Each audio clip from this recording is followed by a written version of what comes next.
stage is set. Only 2 teams remain. And today, one of them will walk away a champion. Nice move, Kirst shoots, beats his brother. This is sick. A dominating effort from the Big Red. And this is what Maryland can do to you. 4 straight, an avalanche. They'll play for a place in history. It's Maryland, it's Cornell. It's where champions are crowned. It's the past, the present, and the future.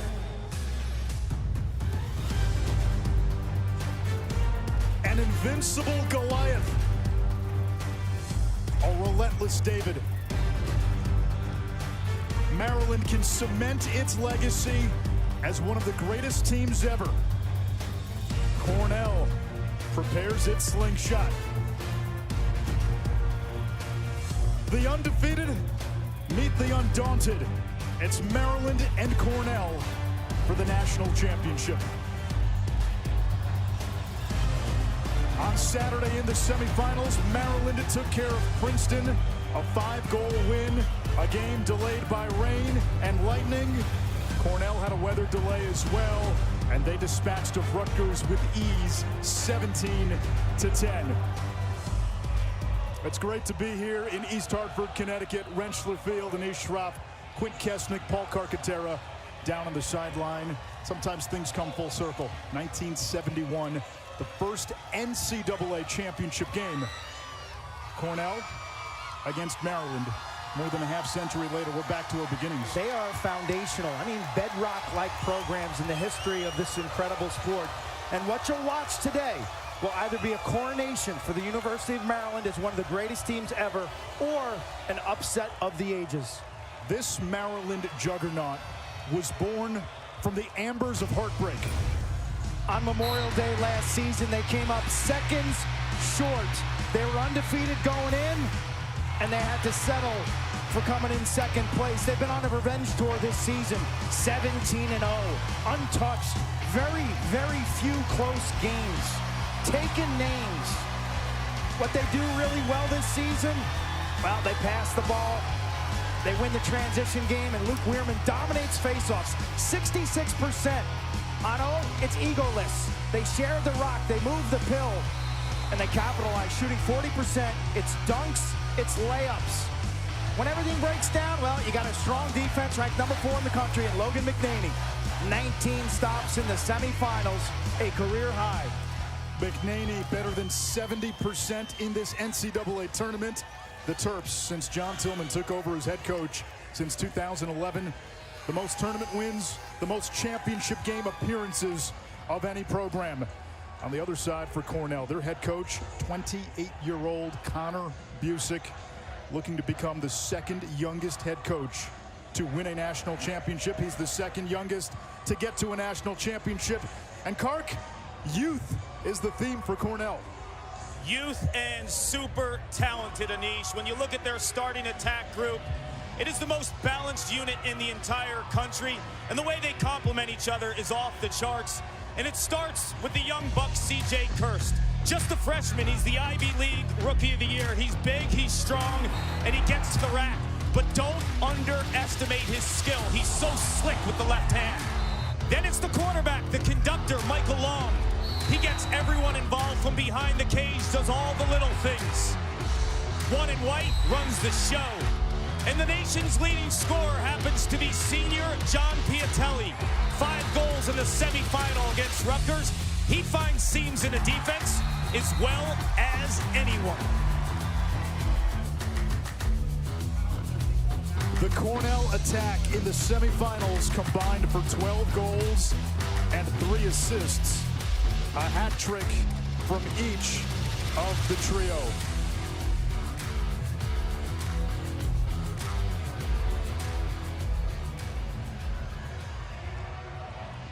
Rentschler Field in East Hartford, Connecticut, the site for championship weekend. It fits about 40,000 fans still filing in as we get you to public address announcer Connor Geary.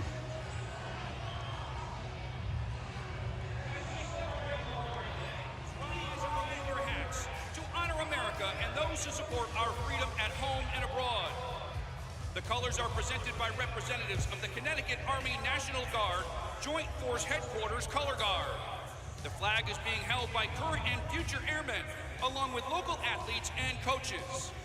And now, please join Army Sergeant Major Frank May in the singing of our national anthem. Oh, say, can you see by the dawn's early light what so proudly we hailed at the twilight's last gleaming, whose broad stripes and bright stars through the perilous fight o'er the ramparts we watched were so gallantly streaming, and the rocket's red glare, the bombs bursting in air, gave proof through the night that our flag was still there. Oh, say, does that star-spangled banner yet wave o'er the land of the free and the home of the brave? Today's flyover was provided by the Connecticut Army National Guard Aviation Unit, flying one CH-27 Chinook and two UH-60 Blackhawks.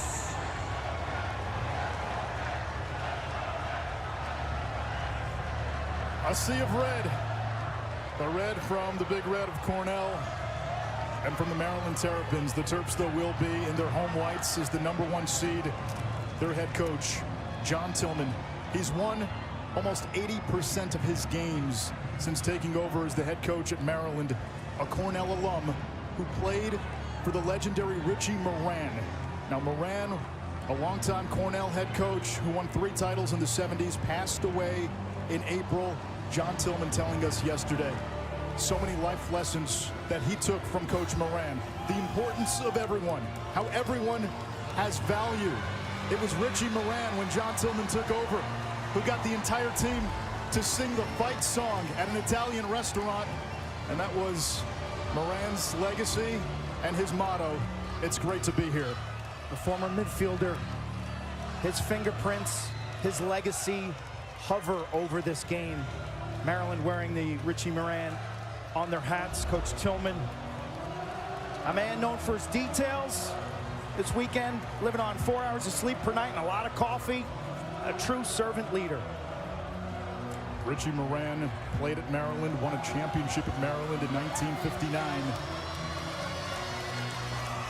He's the connective tissue for both of these programs. This is one of those forever games.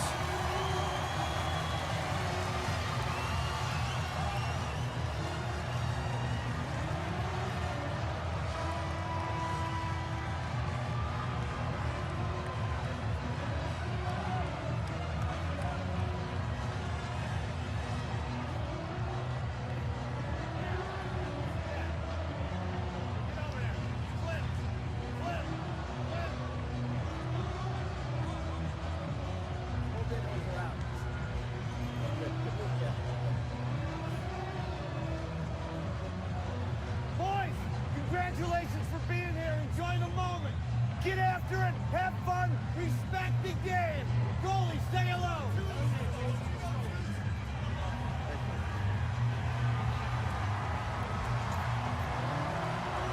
Officials today: Matt Palem, Thomas Holland, and Mike McCloskey. Luke Weirman, a first-team All-American who had a chance to tie the game at the end of regulation in the championship last year. He will take the first face-off for Maryland. Angelo Petrakis, 70% in this NCAA tournament for Cornell.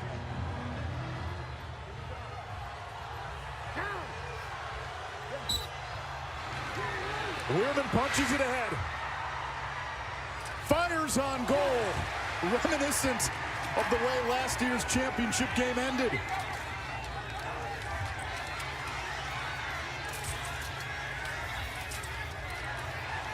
Temperatures at game time in the mid-80s, expected to go into the high 80s as Gavin Adler, 77 in red, a first-team All-American defenseman, vacuums that ground ball. Weirman's impact is large on this game. On paper, he could win maybe 75% of the draws. They'll get transition opportunities. And then you see Adler, an absolute vacuum cleaner on the defensive end, 77 in red. C.J. Kirst eliminated his big brother Colin in the semis. Colin, the goalie for Rutgers. Hugh Kelleher, a hat trick in the semis. Big Huey, number 27 in red. Cornell led by its attack.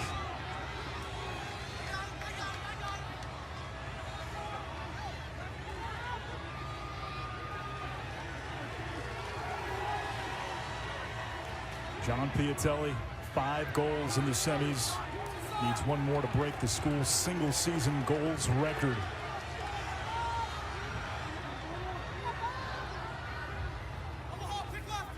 Michael Long, picked up by Ajax Zapatella. Long gets inside, shot bothered, shovel, not there.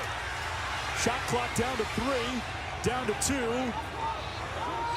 And we get a shot clock violation on Cornell. The Maryland bench juiced. No Roman Puglisi defensively on that first possession for Maryland. He's a first-team All-American short stick D-Midi. One of 12 All-Americans for Maryland. Injured his wrist in the semis, but Kark, we expect to see him today. Yeah, he has it heavily taped. I saw him in warm-ups, though. I think the struggle for Roman won't be so much defending Cornell's midfielders. He's a threat in transition with that heavily wrapped right wrist. I do not see him shooting. That's one of his pieces to his secret sauce. That shot high off Jonathan Donville's stick. The former Cornell captain. One of a handful of impact transfers for John Tillman's Terps. Cornell closest to the ball when it went out on a shot, so they get possession. Both teams settling in. Hot day. Saturday was wonky with the weather pushing both games back. You wonder, Q, about fatigue. Absolutely. Maryland wants pace and tempo in this game. They think they're the more athletic and deeper roster. Bob Benson telling us that yesterday when we met with him. Cornell last won a championship in 1977. They've lost 4 times in the title game since.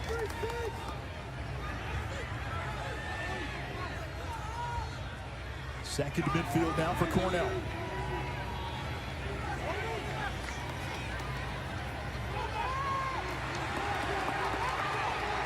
No opening. Alex Holmes on the invert. Against Jake Higgins, bounces this one wide.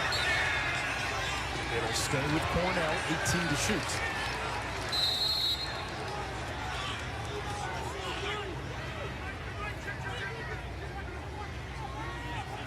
C.J. Kirst probing on that wing against Brett Makar, 43 and white, the Big Ten Defensive Player of the Year.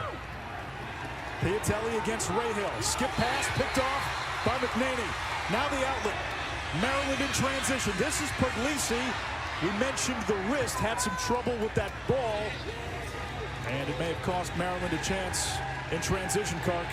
Anish, that's big. Roman Puglisi is a righty. Because of the taped bottom right hand, he was playing defense on that last possession with his left hand, and he tried clearing the ball and handling the rock with his left hand. So he is completely going off script in terms of his normal comfort zone. X-rays on that wrist were negative. His ability to cross-check or punch offensive players at the point of attack seriously compromised. Keegan Kahn, the Villanova transfer, a hat trick in the semis. Backing down, Jack follows. Kahn plays it back up top. Now it's Owen Murphy. He's had a big postseason. Murphy's got a rocket of a shot. And the backup belongs to Jack Brennan, the junior.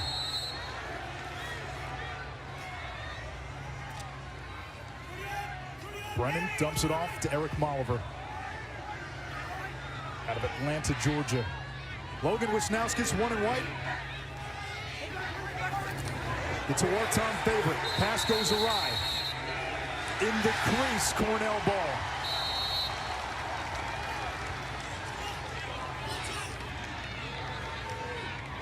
Five minutes in, no score.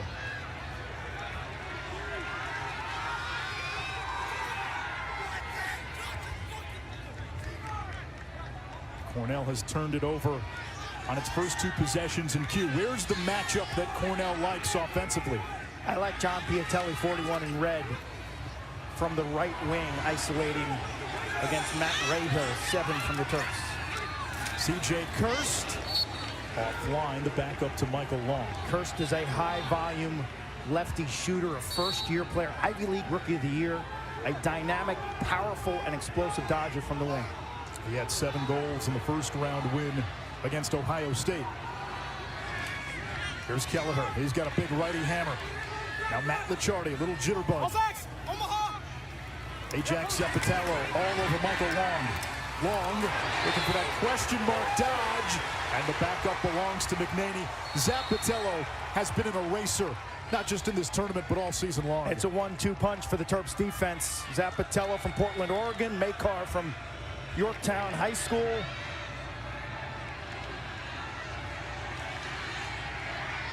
Anthony DeMeo looks to work out of an ambush, finding the Northwest Passage. It's a great start for Cornell. That's a great start. I mean, Maryland's the type of team that they've been dusting people early and often, creating separation right away. In goal for the Big Red, Chase Erwin, better than 60% in this tournament. Donville, the Cornell transfer, gives it up. And we get a whistle against Maryland. Another crease violation after he gave it up. Sloppy turnovers, some errant passes from the Terps.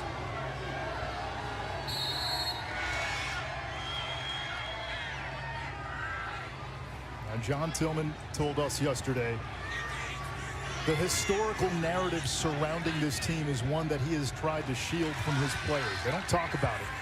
But recently they watched the Tom Brady series, Man in the Arena. They talked about that Giants-Patriots game. New England was going to be an all-time team. They're not, because they lost that last game that matters the most. They don't talk about it, but they hear it. In this day and age with social media, the noise is more than ever for these athletes. They know what is at stake.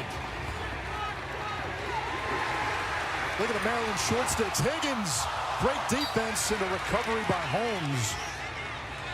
Shot clock will reset to 60. And the longer this game stays within range for Cornell, that burden of pressure, the burden of those expectations shifts heavily on Maryland. Kirst from the high wing against Makar. All the way, no angle. And it sneaks through. C.J. Kirst gets the Big Red on the board first.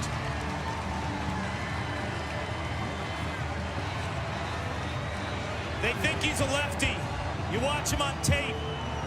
Beginning middle stages of the season, as his mom, Michelle, looks on. The phenom, the Ivy League Rookie of the Year, dare him to go right. He will make you pay. 15 in red, has been on fire.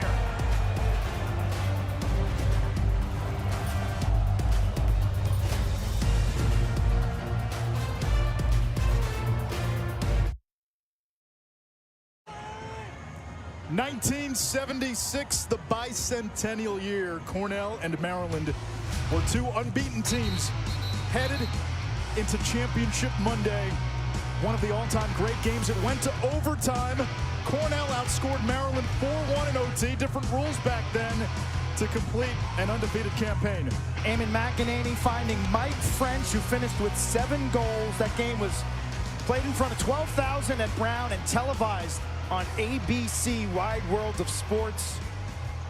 Richie Moran takes home his 2nd title, and that combo, that French McEnany combo, legendary, iconic. One of the great 1-2 punches of all time. Maryland owns the all-time series 15-3, but in the tournament, it's 3-3, and that's where Cornell's 3 wins have come. A face-off violation against Petrakis. 3 face-off violations and a half. And the other team goes man up. See if Maryland can settle down and find some rhythm on offense. The DNA, what has made this group so successful this season, people movement and ball movement. It's amoeba-like. It's constant. It's unpredictable. Kyle Long down the alley, circles back to X. Clark, we brought it up during the semifinal win for Maryland against Princeton. That was not their best effort. It wasn't. I thought Logan McNaney, the goalie, bailed him out a bunch. Offensively, you didn't see the ball movement at the hyper speed we're accustomed to throughout the season. Wisnowski's had the matchup. Shot clock will reset. Keegan Kahn, the backup. The shot clock resets on any shot on goal. It's got to hit the pipe or the goalie or go in. Owen Murphy turned away by Irwin. Chase Irwin looks strong early. Now Cornell will clear. Kyle Smith up ahead to C.J. Kirst. Kirst, left hand free, fires. McNaney saved it, can't find it. Now clamps down. Logan McNaney in this NCAA tournament. 71%. 60% is considered elite for a goalie.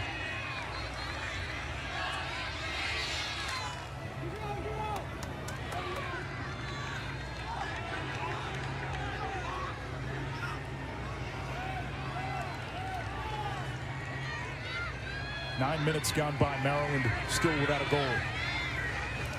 Oliver around the bend. Goliath on run.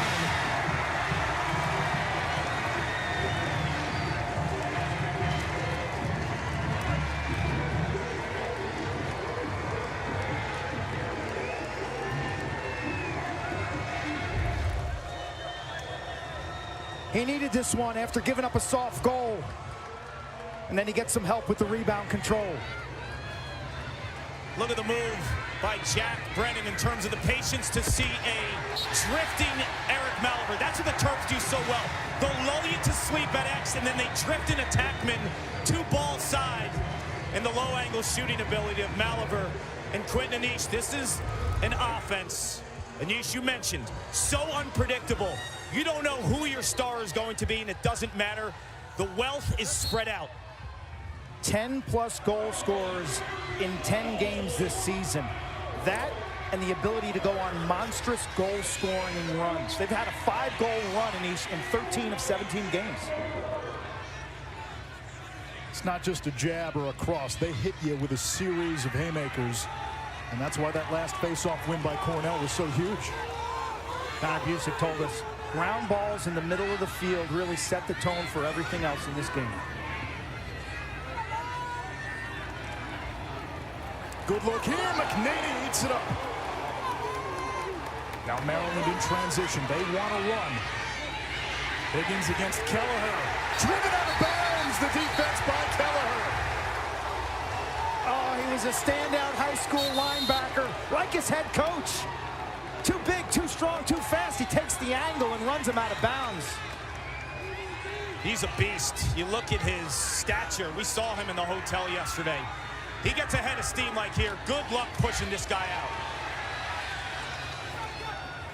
From the wing, McNaney the save. 3 saves now for Logan McNaney, the junior from Corning, New York, the glass town. McNaney all the way to midfield. He scored a goal against Ohio State last year. And Maryland keeps that in bounds. No, they did not. Turnover. Uncharacteristically sloppy for the Terps. Short turnaround. Now the ride. Cornell has to get it across the midfield line before that shot clock hits 60. Matt Licciardi touches up.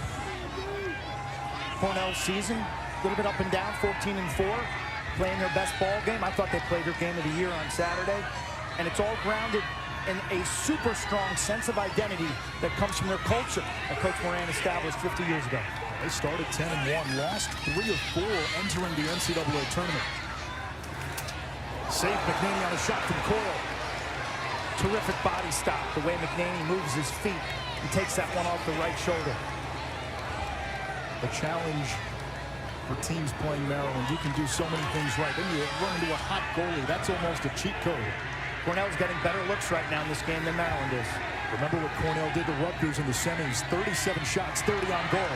Maryland picks this one on cage and scores. Anthony DeMeo, the lone holdover from that 2017 Terrapin title team.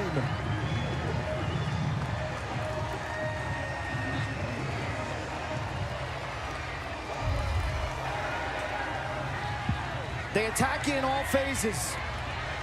They don't let you rest. They don't let you get set up. That is vintage give and go by a 6-year senior, knowing he's getting the rock back from another 6-year senior. It's all the little instinctual things with one in white, Logan Wisnauskas, and a player like Anthony DeMeo. They've seen it all. They can lull defense to sleep, and they share the rock. The assist for Wisnauskas gives him 100 points on the season. Now Weirman dumps it back to the wing, and Murphy. When Weirman wins faceoffs, Maryland can play make it, take it, and that's that avalanche that we've seen so many times this season.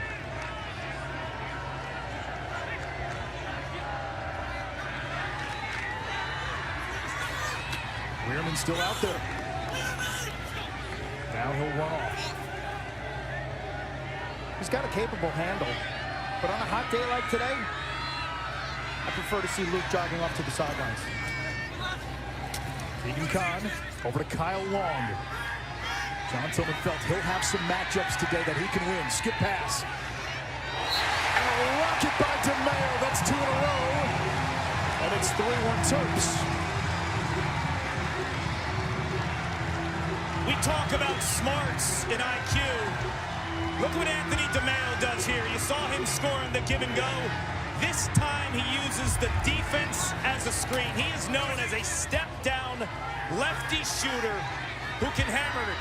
He's undersized, but his wrists and his hip torque in rotation is off the charts. Look at the defense stretching out. Uses him as a screen. Erlin, no shot, Quinn. DeMeo, the 5th year, redshirted on that title team in 2017. And you're starting to see Maryland's passing offense come to life. All 3 goals assisted. It is egoless offense. The eyes are always up. They're always working for the best shot, not the first available. Mark Silos will take this faceoff for Cornell. He tries to muck it up and wins it for the Big Red. Maryland had scored 3 goals in 3:14.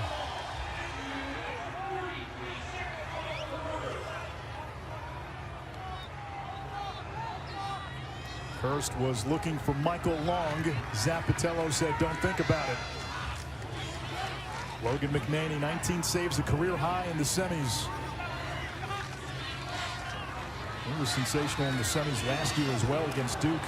17 out of 21. Bubba Fairman knocks that one away from Kelleher. Fairman played his best game of the season on Saturday. 4 caused turnovers and a goal. Licciardi's shot turned away. There's McNaney. He's been giving up rebounds, which is something to watch. Cornell practices a lot. Yeah, on scooping up those rebounds. Flag down. Well, this game is physical. Maryland's coming off an extremely physical contest in the semis against Princeton. But Kelleher tries to take Fairman's head off here, and he'll have some time in the penalty box.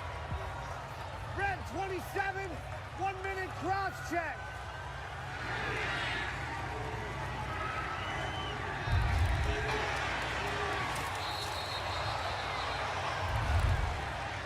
All the elements that make this sport so much fun to play. The stick work, the shooting, the dodging, the running, and then you got the body contact. Maryland in the semis, 3 for 3 with the extra man against Princeton.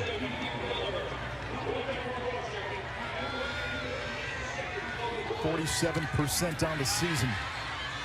DeMeo to Wisnauskas. The Tewaaraton favorite. That's the Heisman of lacrosse. Wisnauskas feeding inside. Back to the wing. Shot, score! A first quarter hat trick for DeMeo. He scored 3 in a row for the Terps.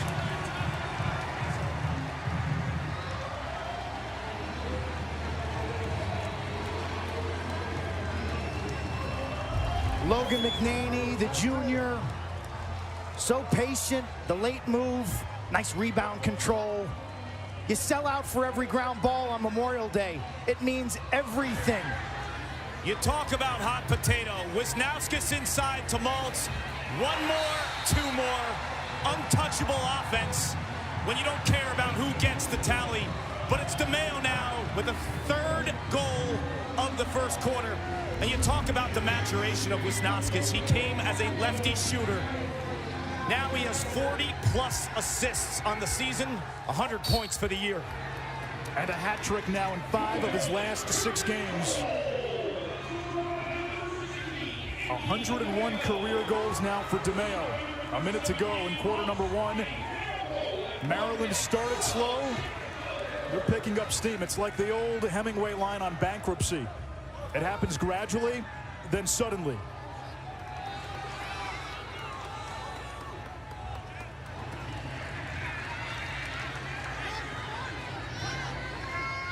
And for Cornell now, can they stunt and stem this 4-goal blitz by the Terps?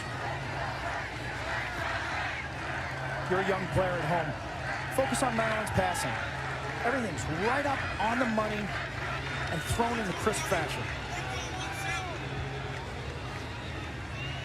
All 4 goals assisted. They assist on more than 11 goals per game. Tops in the country by a wide margin. Keaton Kahn, inside roll. Hands free. Shot saved by Irwin. And we get interference.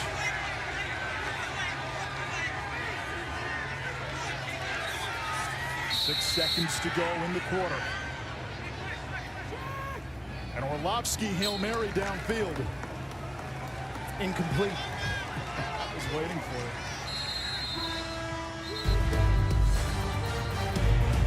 Quarter number 1 in the books.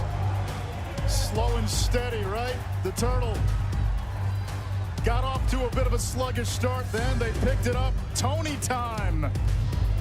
Anthony DeMeo, a first quarter hat trick, 4-1 Terps.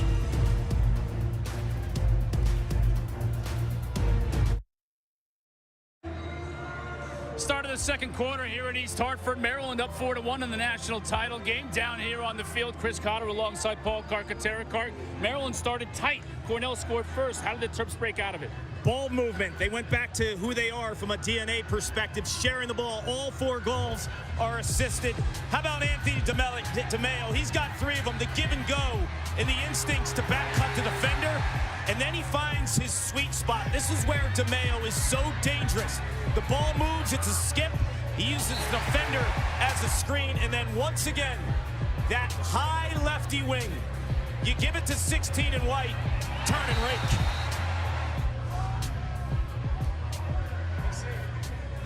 A first quarter hat trick for the 6th-year senior DeMeo out of San Diego, California. Gentlemen, down. Petrakis and Weirman at the X. Weirman's won 4 out of 6. Petrakis, that's this one for Cornell. Angelo's ramped his game up late in the season. A little jumpy early in the year. Tended to violate, and man, he has settled down. Young man was an outstanding high school wrestler from Massapequa, Long Island. Kark, you wonder how the year off hurt a guy like Petrakis. He looked like one of the best young face-off men in the country in 2020. He did, and he had to deal with rule changes and then time off. But you look at his progression throughout the season. I mean, he's been on a tear. In terms of what he's done in the playoffs, he's completely found his groove compared to the regular season. Here comes Billy Coyle. This Cornell attack has been shackled for the most part. Kelleher shot an easy save for McNaney. That's 7 now. Cornell 1 of 12. You nailed it, Anish. Easy save. Maryland's doing a nice job of keeping Cornell on the perimeter or severe angle shots where the goal is not the full 6x6. McNaney's doing the rest. DeMeo, he's got 3 already. That one turned away by Erlin. Shot clock reset. Molliver had the other Maryland goal. He's got a matchup on Dom Doria, number 19. Doria normally guards the off-ball guy. Maryland really doesn't have one of those, so Doria will have to defend today.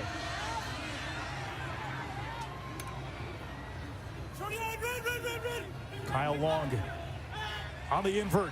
Had the left hand free and follows. Will win this race for Cornell. 14 in red. Quint has become a game changer since re-entering the lineup late in the season for the Big Red. Sophomore from Ontario in the Hill Academy. Hurt his wrist early, but he's a special talent between his stick and his intelligence. I think he's a future star, and he's a great cover two wingman for Gavin Adler, 77 in red. That looked like Cornell may have been offsides. Goes back to Maryland in transition. That's Probilski. The Terps came into this game averaging almost 2 goals a contest from non-offensive players. And Owen Probilski, the Villanova transfer, makes it 5-1. You turn that ball over in the middle of the field. Maryland's the best restart team that I have ever seen. They transition quickly with an offensive-minded rope unit. Probilski flies down the middle and converts. Here's the issue. Depth. They can run 3 long stick middies at you. They can run 4 short stick D middies. Probilski has shown his ability to find spots in big games, and he isn't even their go-to guy. Ball on the ground. It comes back to Weirman. Petrakis had it won. And Maryland can go quickly again. Weirman's a threat to score. He's got 8 goals this year. Wisnauskas, only 1 assist today. Situational awareness is a major storyline for Maryland, and the way they play this game. Offensive coordinator Bobby Benson has put together an offense that you can set to Moonlight Sonata. Off the turnover. Let's see if Cornell pushes. Bazzi. Freshman short stick D midi.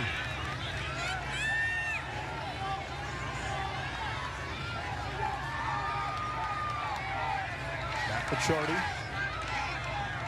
Matched up on Puglisi, gives it up. Now Billy Coyle, he's quick, beats his man, picked up by Makar. Piatelli, 41 in red's got to be a factor. Here comes Kirst against Makar! And C.J. Kirst wins the matchup, and Cornell puts an end to a 5-0 Maryland run.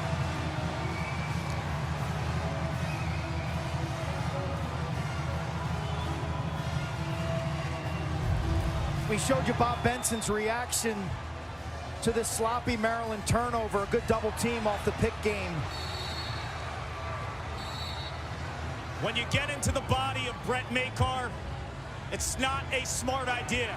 C.J. Kirst realizes that the change in direction and the ability to roll back to his strong left side, shoot out of that dodge, and on a lefty goalie, look at the placement. That's incredible.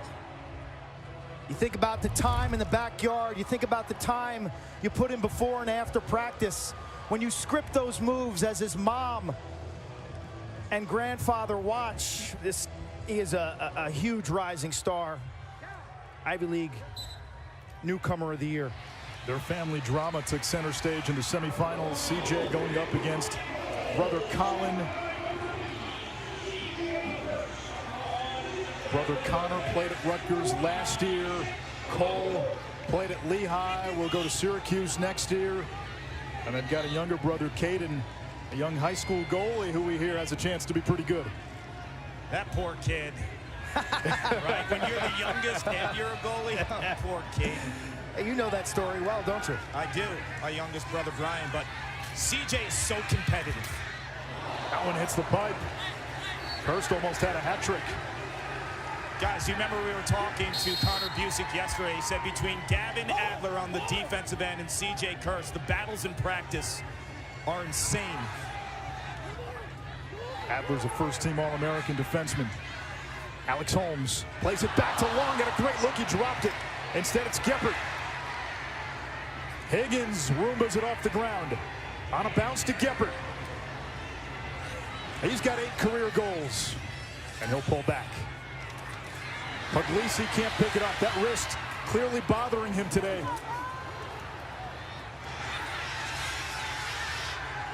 And that's going to be a shot clock violation. You can go over and back. But you have to have it in the attacking end before that shot clock hits 60, and that's 6 turnovers now for Maryland.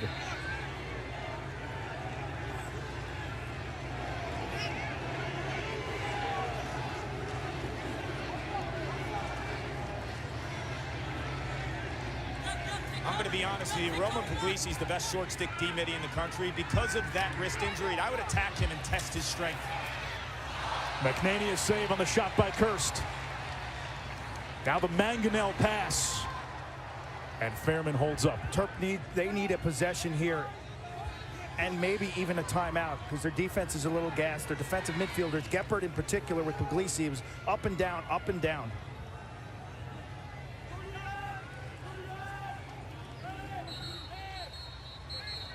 Now you called it. John Tillman thinking right along with you. He calls a timeout. We'll take one, too. 5-2 Maryland. 9:47 to go in this opening half.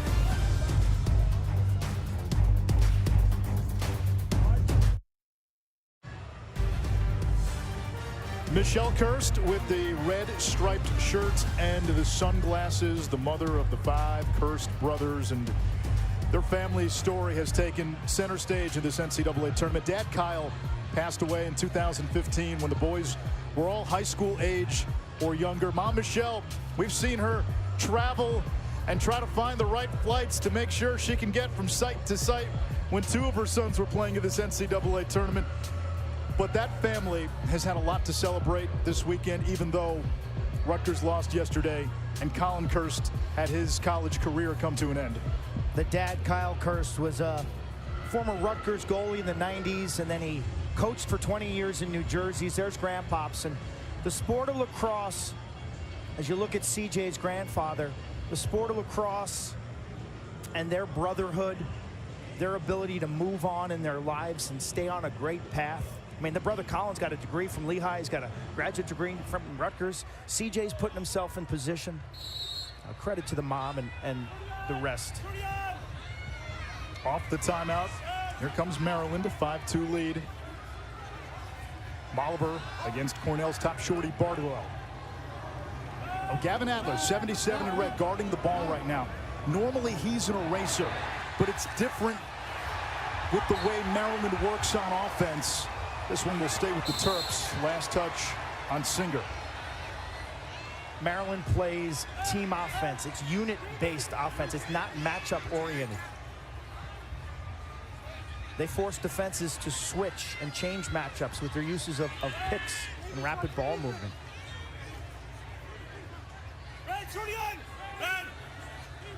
Moliver against the shorty one more time.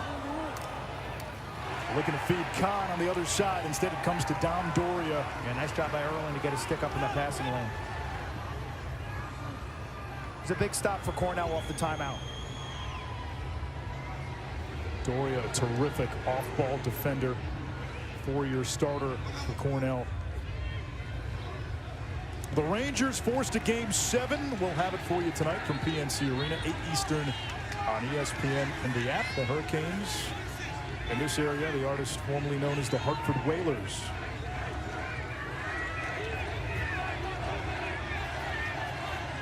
Pick up a Whalers cap at the airport. Let's go Rangers. Heck no. Little brass bonanza. John Piatelli has yet to shoot for Cornell. 65 goals. Tied for the single season school record. Now Kelleher. Offhand, too high. He's figuring it out. You watch 27 in red. He is going to be a handful the next few years. Slow start of the season. Then you had the Aiden Blake injury. He had to assume a bigger leadership role. But when you watch him physically, he's an outlier. Work in progress. And under Connor Busick, who was a similarly built midfielder, Kelleher couldn't be in a better spot. Connor Busick telling us he saw Kelleher in high school and he would say, hey, Huey, go play defense. He'd go cause a turnover. Come to the sideline, throw up. Hey, Huey, go score a goal as we get a shot clock violation. He'd run out of the box, score a goal, and they said, we loved his motor. And Busick said, I couldn't take my eyes off of him. It's crazy. Quint, you mentioned him as a linebacker. As a running back, he averaged over 12 yards a pop in high school. And there were a lot of yards after contact. You can guarantee that, kids.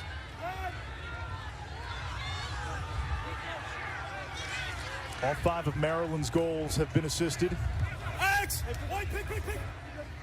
Owen Murphy, the Hopkins transfer, lost it. Doria picks it up. For Maryland standards, this has been turnover city. It has. 8 turnovers now. Short rest, fatigue. You had the lightning delay on Saturday. You've got the weight of the world on this team. Puglisi back in there for Maryland, 8 in white. Playing with that injured wrist. And Kark, you said your Cornell attack him. They're going after him here. They should. He has no strength in terms of pushing the offensive opposition out. I also think in transition, handling the ball. Look, Roman Puglisi is as tough as they come. You could argue the toughest player in the program along with Brett Makar. He's playing because this is his last game of his career. If this was a regular season game, there's no shot he'd be playing in this game. Long. Donville looking to score against his former team. It's Cornell ball.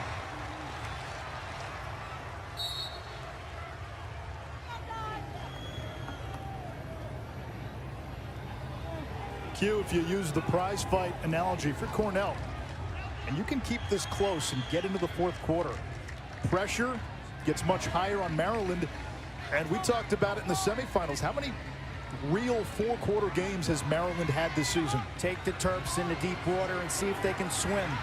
Kelleher down the alley. McNaney another stop. 9 saves. He's 9 out of 11.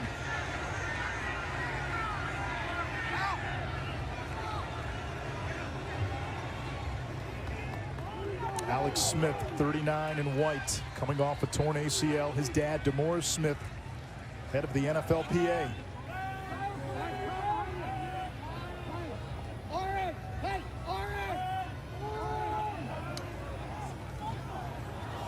There's DeMaurice Smith. Fired up. He was fired up after the semifinal game. Great to see him here. You think about when you have a son like Alex, like when it starts, when you're a peewee, whether it's football, lacrosse. DeMayo! Tony time in full effect. He's got 4 goals, and he's had a hand in the last 5 Maryland tallies. Terp Nation loving it. DeMayo was a little quiet in the semifinals. McNaney's locked in. Cornell's shot selection has been shady. Here's the problem. If you start pressing out on 16 in white, the inside opens up. Pick your poison. If you're Cornell's defense, the issue is, though, you are dealing with a sharpshooter. DeMayo has 4. San Diego, California. Coronado High School. He's 25. He's the oldest Terp. He's only 3 years younger than Cornell's head coach. He has caught fire late in the season, the last 5 games. He's now surpassed 100 career goals and played in dozens and dozens of monstrously big games.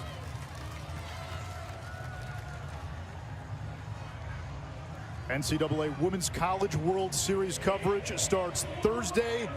The action begins at noon Eastern on ESPN. Visit NCAA.com, your home for all 90 NCAA championships. Congratulations to the North Carolina women. What a scene at Homewood Field yesterday for the women's championship. BC-UNC. The Tar Heels completing an undefeated season. Maryland looking to do it today on the men's side. Congratulate a sellout crowd at Homewood Field in Baltimore for a scene that I've never seen before in women's lacrosse. Congratulations to all the athletes, both programs, for elevating the women's game to where it should be. First time they were ever televised right here on ESPN, and man, that game lived up to all of the hype.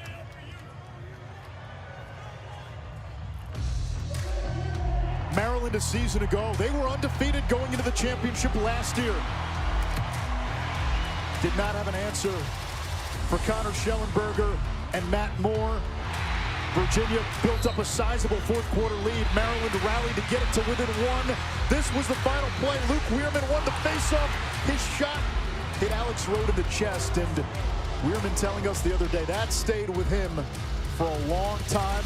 The ending to that game has been the prologue to this all-time season. John Tillman back in the championship. His 7th title appearance. The only black mark on his resume, Memorial Day. 1-5 in championship games. The win in 2017 against Ohio State.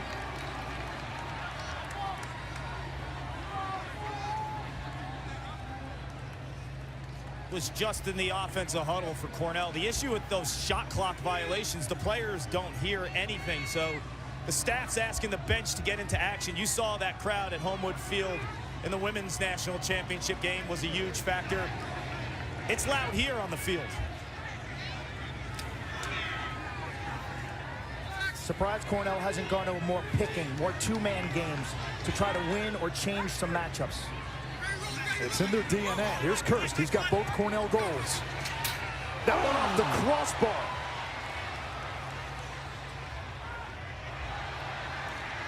Big ground ball. And it comes to Maryland and Higgins. That was the first-time grounder that Cornell needed.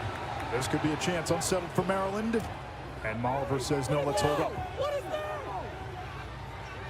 Jake Higgins, one of 3 defensive midfielders for Maryland, drafted by the Premier Lacrosse League.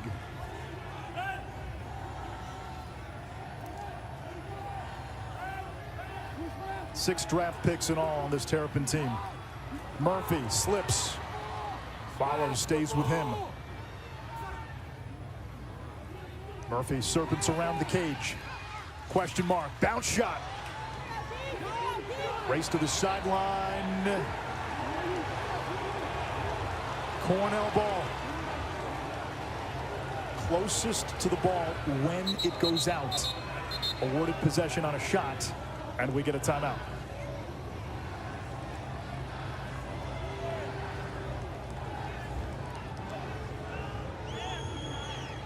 .305 to go in this opening half. You've got a Maryland team looking to become the first undefeated champion since Virginia in 2006. Q, a big part of this team's offensive DNA is their ability to spin the ball, pass with precision. Every goal has been assisted. There's no I in team. It's egoless offense. Move it on to your teammate. Throw a frozen rope on the mark, the give and go. DeMayo has had the hot hand in terms of shooting, but you see that crisp and snappy passing, ball movement that creates openings and puts defenses in difficult situations. They have to start rotating and they can't keep up when the Terps start slinging it. Well, they're sharing the rock on the Maryland offense. The inability for Cornell to get the nation's leading scorer, John Piatelli, involved. He had 5 against Rutgers on Saturday. He's been limited, and credit Rahill, 7 and White, for doing a tremendous job off the ball. But I was just in the huddle. Connor Busick, the head coach who runs this offense, it's all about spacing. The better spacing, the more seams Piatelli will find in the opposition's defense. He's an off-ball wizard. And when the spacing isn't correct, his touches are limited, Quint. Our next 30 for 30 film is titled The Greatest Mixtape Ever. Tuesday, 8 Eastern on ESPN. It's the story of how VHS tapes, remember them? A DJ and street ball players transformed the culture of basketball in the 1990s. Q still watches movies on VHS. I've been watching a lot of the 30 for 30s on my phone lately. Oh, you've upgraded via air. On the iPhone 3? No, but then I pop. Come on, guys! I pop it on AirPlay at home. It's the app's the greatest thing ever. That's going to be great for especially lacrosse if you're a fans. lacrosse fan. I mean, if you're a lacrosse fan, like the app is. It's hard for me to believe. Been doing this for so long. Like how many games now are available for fans? You get college lacrosse, you get the NLL, and starting this summer, starting next week, the PLL.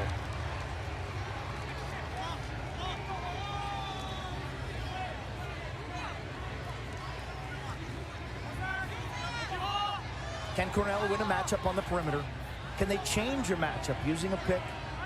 Can Piatelli be a factor? Everyone outside of Kirst, a combined 0 for 11 shooting. Here comes Coyle. He's quick. There's Kirst. Licciardi. Shot altered way too high. Geppert got in the way. Long has not had success against Zappitello. There's the pick game. Zappitello matching feet. He's got to give it up. Now Kelleher. Help coming. Shot clock under 20. Kirst, a lefty. Wheeled to the right. And that one skips wide from Coyle.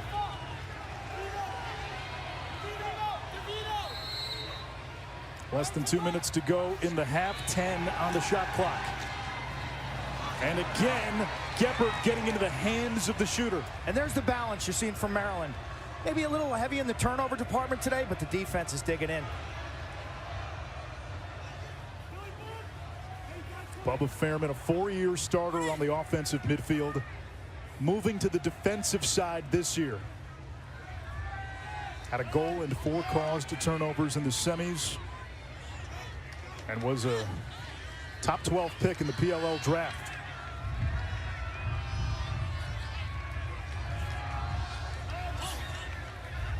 Kyle Long accelerates down the alley. Skip pass, shot, score. That's Logan Wisnauskas. He is Groot. Look how they move everyone around as Connor Busick is concerned for the right reason. DeMayo's a lefty who lives on the left wing. So is Wisnauskas. Look at the placement in terms of where he sets his feet, Quint. Long is just too fast from the wing, and the defense gets condensed. They show and slough in, and Kyle Long is able to deliver a strike, which allows Wisnauskas to catch in rhythm, to set his feet, and to paint a corner. Maybe the greatest left-handed shooter in Maryland history, over 200 career goals. He's competitive, he's tough, and he's kept improving. 204 career goals, now tied for 4th all-time. The #1 pick in the PLL draft. Maryland's all-time points leader. 4-time All-American, Big Ten Player of the Year. You can exhaust all the superlatives. And a senior with crazy lacrosse IQ. That is what makes this Maryland team impossible to defend. Yeah. Not only do they share the ball, they move guys everywhere. Logan isn't on the right wing shooting lefty most of the time, but it doesn't matter. Pieces to a puzzle that are interchangeable is what makes this offense impossible to stop. Karkin and Kyle Long knew exactly how the defense would react and where the opening would be. He was looking to the backside pipe first, and then he looked far side. Long has 3 helpers. John Tillman told us he would have matchups in this game. He's exploited them so far. 25 seconds to go in the half. DeMayo wants a clear out. 4 goals in this first half for the 6th-year senior out of San Diego. He's got the short stick. Skip pass. Murphy, step down, too high.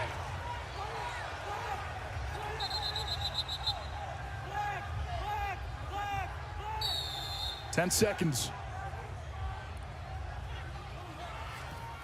Save Erlin. A trebuchet downfield. McNaney is there. Half #1 comes to an end. Cornell fired the opening salvo. 5 unanswered then from Maryland. Kirst another goal. 2 more by the Terps as we go down to Paul. Coach Anthony DeMayo with the 4 goals from the high wing, and then Logan on that last goal. Why are you seeing those high wing opportunities? Well, we're dodging the wing. They're pushing out a little bit at X, so we told the guys you might have some opportunities inside or through if they're going to put that guy behind. So when you get a guy behind there, you're going to give up something. Okay. If you keep him in front, you can get a little extra help to the Dodger. Defensively, Logan McNaney does have 9 saves. What concerns you about their offense? We're just, right now, we're not all on the same page all the time. Kids are playing hard. I love our game plan. They have really good players. Just at times, we weren't exactly in sync, and I think Logan's bailed us out. I'm confident our guys will come back out, do a better job in the second half. Just can't ask Logan to make that many saves all the time. They're just too good a team. Thank you, Coach. Thank you. At the half, 7-2, Maryland on top of Cornell. Coming up at the half, a couple of Pauls will join me. Paul Rabel, Paul Carcaterra will break down the first half. Look forward to the second half. Oh, we might talk a little PLL beginning their season in a week as well. That's all coming up at the half. Again, halftime score, Maryland up 7-2 over Cornell.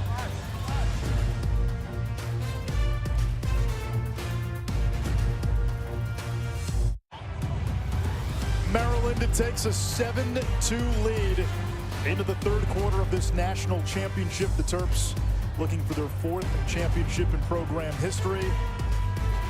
In that first half, Maryland's goalie continues to be sublime. Logan McNaney, 10 saves in the opening 30 minutes.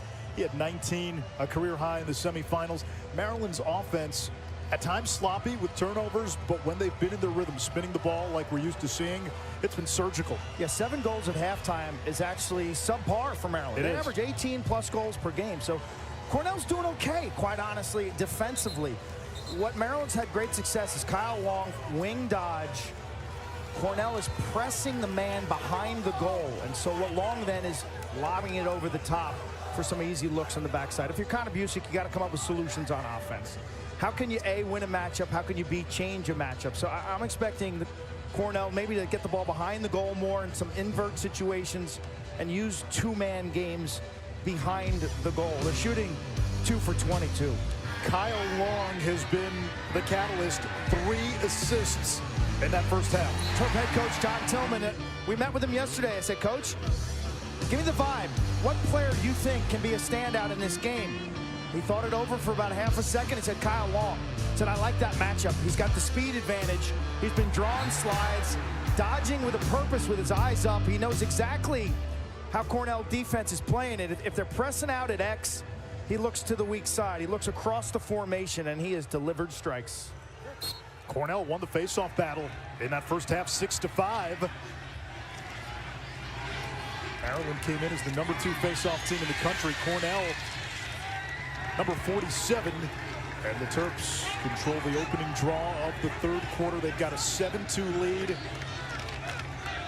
And when Luke Weirman is on, which has been pretty much all season, it makes it really hard to come back against this Terrapin team. Looks like Cornell, they've stayed in their man-to-man scheme all game. Looks like they put an Adler on Long to start the second half. Terps have so many weapons, so many guys who can beat you. There's Jonathan Donville, the former Cornell captain, transferred to Maryland for the journalism school. And a turnover for the Terps on their first possession.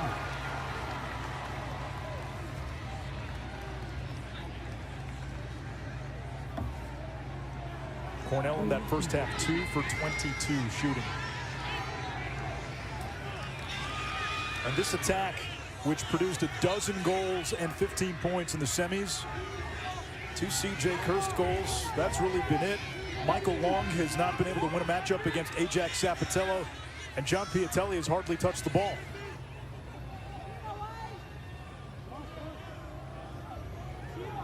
If you looked at a Cornell shot chart right now, everything would be from the fringes, from the wings.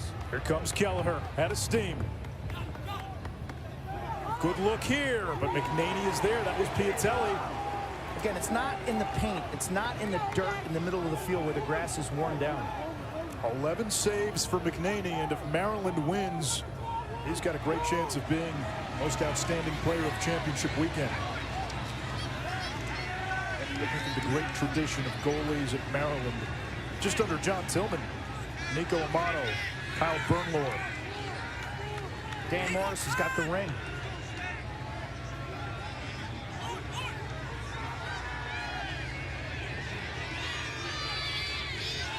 You go back even further in the history of this program, there have been some absolute stalwarts in the cage. Moliver over to Wisnauskas, who stings the corner.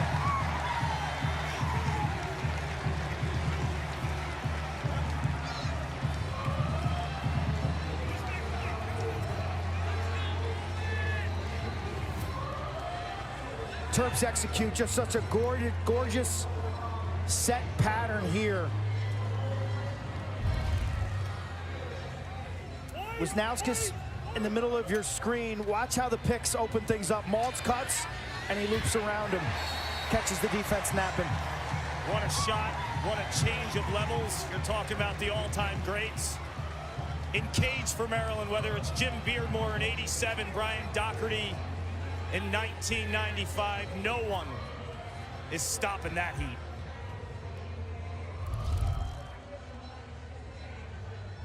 All 8 goals for Maryland assisted. Wehrman wins this one. The Terps 2 for 2 in the second half. And this is when they can just drive downhill on you. Bubba Fairman, a 4-year starter on that first midfield. Might be a shorty now. He can stay on. Now he'll run off with Dalton. Terps dangerous in the sub portion here. DeMeo to Donville, thought about it. Back to DeMeo, lefty laser, save Erlin. DeMeo picks up the dead ball near the sideline. Wisnauskas head of steam, that's a sweet spot. Instead, feeds inside, and it's Donville. The former Cornell captain who told John Tillman his head was spinning when he found out the Terps would play his old team for a national championship. What hands, what finishing ability. The #1 pick in the Professional Indoor League, Jonathan Donville. What's new? The Terps are sharing the ball. All 9 goals, all assisted. Everyone eats, including Donville. Cornell sent the extra defender to DeMeo to try to dislodge the ball. They didn't get there. You pay the price. Maryland had numbers. 2 goals in a span of 42 seconds. Clark told you Donville, the top pick in the NLL draft, a 2nd-round pick in the PLL draft. High school hockey player. Here's Wehrman. Nobody picks him up. Shoots high. Kahn's got the backup. And now if you're Cornell, and this is the pivot point of the ball game. It may have pivoted already. It may have. Depth of scoring for Maryland. The ability to go on runs. 5-goal run in 13 of 17 games. They've tied together like a 2-goal run right off a Wehrman faceoff win. 12 times this year. That one hit the official. Adler scoops it up.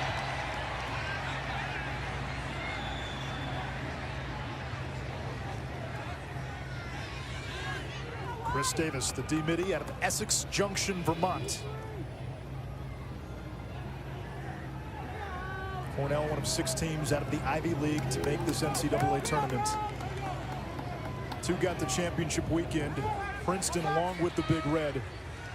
The Ivy did not have a season last year. Pretty much everybody else played, not the Ivy. 2020 was cut short when the league was the best league in college lacrosse. And when you factor in, Clark, the exodus, not just of talent, but generational talent. Guys transferring so they could play somewhere else. It's remarkable what this league has been able to do. It tells you about the chemistry, the buy-in from every player, every parent, but also the player development from these coaches, including Connor Busick. You look at the league has tremendous coaches that know how to develop, that know how to game plan, and what they've done with that year off. To have 6 teams in the NCAA tournament is just mind-boggling. They came back with a focus and a fury. They dominated non-conference play. I agree with you, Paul, and the coaches, but the student athletes. And our time around these teams late in the season, I've been blown away by the quality of the young men that we've met from Princeton, from Yale, from Cornell. Guys writing thesis papers on topics that we can't even spell.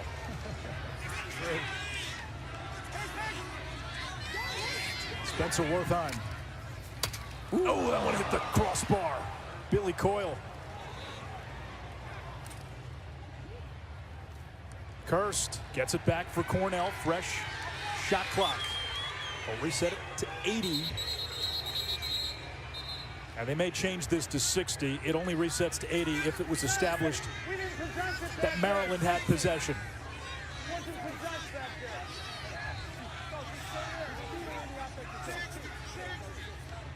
That's the right call.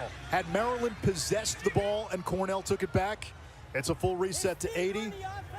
But the attacking team was able to regain possession before Maryland did, so the shot clock only resets to 60. Here comes Spencer Wertheim, just outside the Syracuse area. Kelleher had it checked away by Fairman. And Bubba Fairman quicker to the ground ball.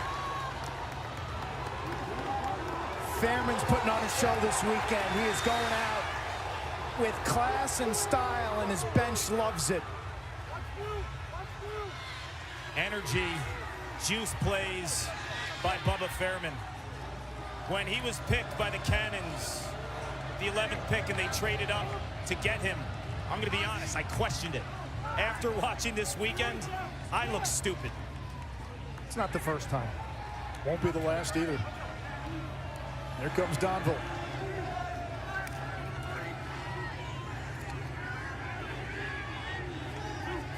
Wisnauskas, Maryland's all-time leading scorer. DeMayo dumps it back to Donville. He's got the short stick, Bozzi. Senior on freshman. Skip pass, shot blocked. Cornell will have it. They'll keep scrapping. They'll keep scrapping for their head man, Connor Busick. It's what they do at Cornell. You turn on the film all season long, they hunt ground balls, and they play hard. It's who they are. Kark, I thought that was one of the biggest separating factors between Cornell and Rutgers on Saturday. Oh, they own the physicality battle in between the lines. The 50-50 ground balls as Logan makes another save. When you think of the hard hat mentality, 21 and George Bayardi, what this program's been through and the inspiration where they draw all the juice and all the conviction, this program has always given 110% in terms of blue-collar mentality, chasing for every last ball on the field. You mentioned George Boyardi. You see his number 21 everywhere around the program. Here comes Brennan, saved by Erlin. They remember Boyardi Q as the ultimate teammate. He was a real-life person. I remember watching him play. So much of the culture of Cornell stems from Richie Moran. The legend of George Boyardi. I'm not sure there's been a culture, Kark, that has really stayed the same and as tight and as knitted together as Cornell has for the last 50 years. It's incredible. When you think about what Cornell has, that fraternity feel. Look, you went to Johns Hopkins, I went to Syracuse. We're proud alums. But I will say, from the outside looking in, no program, tradition-wise, breaks the barrier of generational gaps. Guys in the 60s and 70s know players in the 90s and the 2000s. That's unheard of.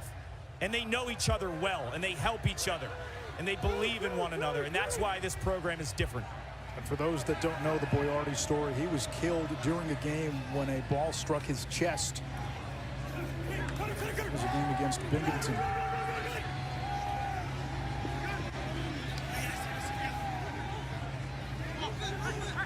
DeMayo invites Bartolano, runs by him.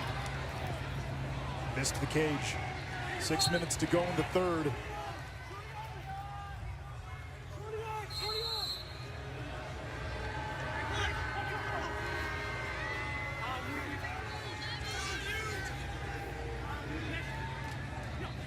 Logan Wisnauskas against Doria. Plays it back to X. It's off the cross of Keegan Kahn. Shot clock down to 10. Donville. Kyle Long got a good look. Momentum taking him in the other direction. It will stay with Maryland at the shot clock at 4.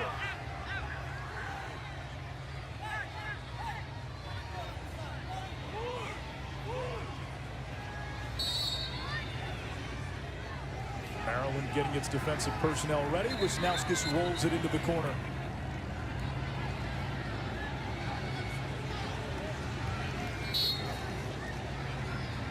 Cornell has gone 21 minutes since its last goal. C.J. Kirst has the 2 tallies for the Big Red. He's 2 of 7 shooting. The rest of the team 0 for 22. Turnover in the middle of the field. Unsettled for Maryland.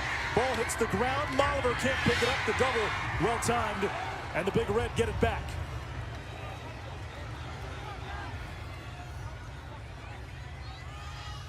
Rangers Hurricanes. Game 7 tonight in Raleigh. 8 Eastern on ESPN and the app. Eastern Conference semifinals.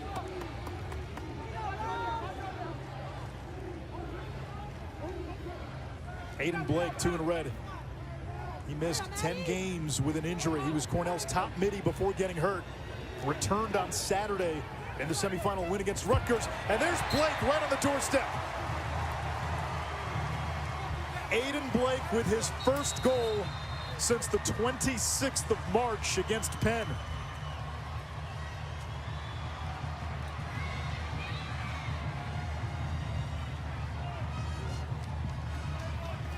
Terps had some transition. And Cornell not ready to wave the red flag. 2-man game on the wing. Defense has to rotate ball side. Too easy for Blake. Piatelli picks up his first point. Big Red down by 6.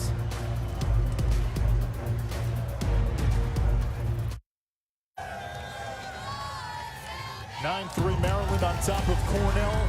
This championship game matchup takes us back to the first NCAA championship game in 1971. That's film, folks. That's the Zapruder film at Hofstra. 5,500 fans on the old school turf. Bob Rule, Cornell goalie, was out. Bob Heumann had 22 saves. Alan Rimmer, 6 goals in the Canadian. 12-6. Cornell wins the first NCAA championship. Prior to that, they voted on who won the title. Q, you've read it already. It's on my summer reading list. Christian Sweezy has a great book coming out about Cornell in the 1970s and their run under Richie Moran. Well worth reading, well worth picking up if you're a lacrosse fan. I loved it. We Showed Baltimore by Christian Sweezy. That game in particular, the NBC affiliate televised it back to Baltimore. It was the convergence of the end of the wooden stick era and the beginning of the plastic stick era, and also fell in line with the monstrous growth of lacrosse on Long Island. There were 20 players, 12 from Maryland, 8 from Cornell, Long Island natives who played in that game. And you think about 50 years later, the geographical diversity that we see on the field now. Even the equipment Kark in that 71 game, most of the Cornell players used a wooden stick. Yeah, the plastic stick completely changed the technology, the sport, and the capability of the players. But you watch some of the stick work and ball movement back in those days. It's incredible, man. The ball rarely stayed in a player's stick. It was one pass after another, almost like an old school Maryland type approach where everyone is involved. Cornell looking to cut into this 6-goal deficit.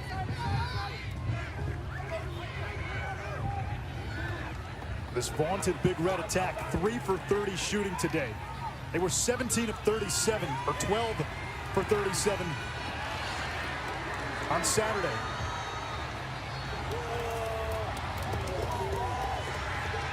You talk about the explosion of the game, that last ground ball.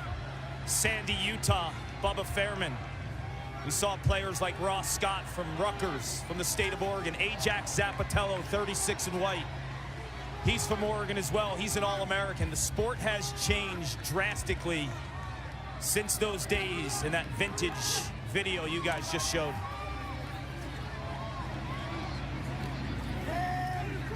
Kyle Long, he'll fire. Erwin turns it away. Ouch! Yikes. Ice bath. He's a hockey goalie. Chase Erlin. Victor, New York. Real hot spot. He's done a great job, Erwin, of turning his season around. A little bit up and down. Had a streak there where he was less than 50%. Last 3 games, he's been nearly 65%. A big reason why the Big Red are playing on Memorial Day. Here he is, the righty. Look at his good setup. Oh! Whoa! His brother TD, one of the great face-off men of all time. Inside roll. It's knocked away. The Maryland defense swarming. And just to clean up that last statistic, I'm going to throw Russ DeLin under the bus.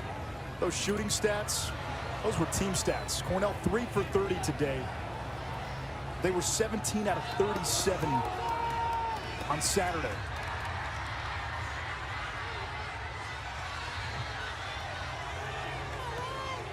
Geppert, fire save, Erlin. He's keeping Cornell in this game. DeMeo rides it back. And we get a whistle. A timeout by John Tillman. 1:12 to go in this third quarter. DeMeo gets up slowly. 4 goals and an assist today. Our next 30 for 30 film, the greatest mixtape ever. Tuesday, 8 Eastern on ESPN. The story of how VHS tapes, a DJ, and street ball players transformed the culture of basketball in the 1990s.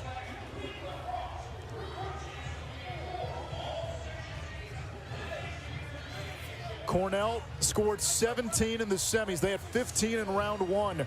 In the regular season finale, 18. They can score. Not today. Why? Well, matchups on the perimeter, guys like Ajax Zapatello and Brett Makar winning their battles. Then the team concepts, they're adaptable, they're flexible, they support, they slide, rotate, and recover. All 5 chess pieces moving together. Logan McNaney has been outstanding in this tournament, whether it's stopping the ball, getting ground balls, throwing outlet passes. They're dialed in. And then what really stands out to me about this team, the defensive midfielders. Seldom have we seen a team with 4 quality D-mids. Bubba Fairman, Roman Puglisi, Alex Smith, and Jake Higgins. We've seen teams with 1 or 2 stars, but as a foursome, this is the best that I can remember watching in the last 3 decades. 100% Q. Those are your lockdown corners.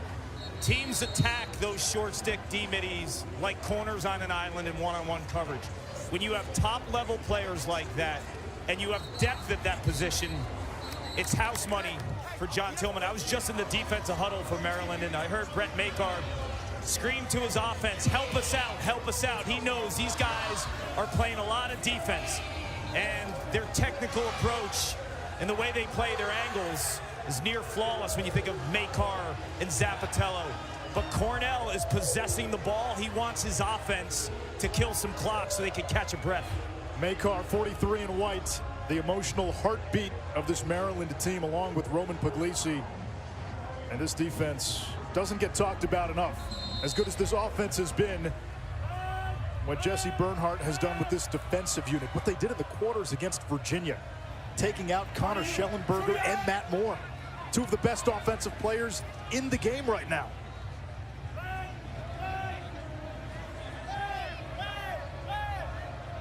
Final minute, quarter number 3. Jonathan Donville against Davis.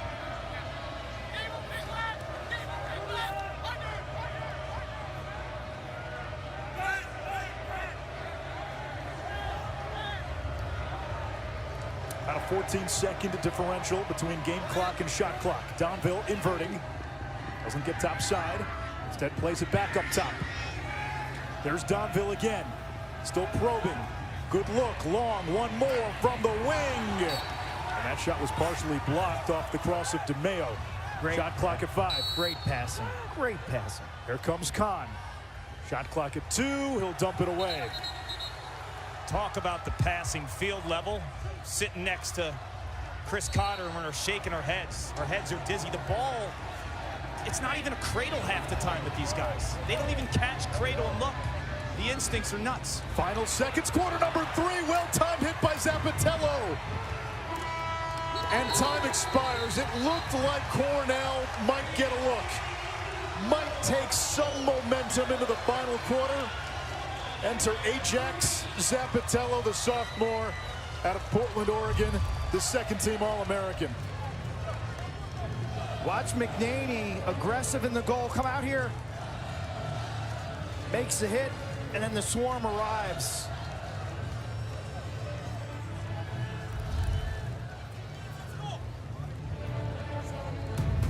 The Maryland Terrapins 15 minutes away from an undefeated season and a national championship and a chance to go down as one of the greatest teams in the history of Division I lacrosse.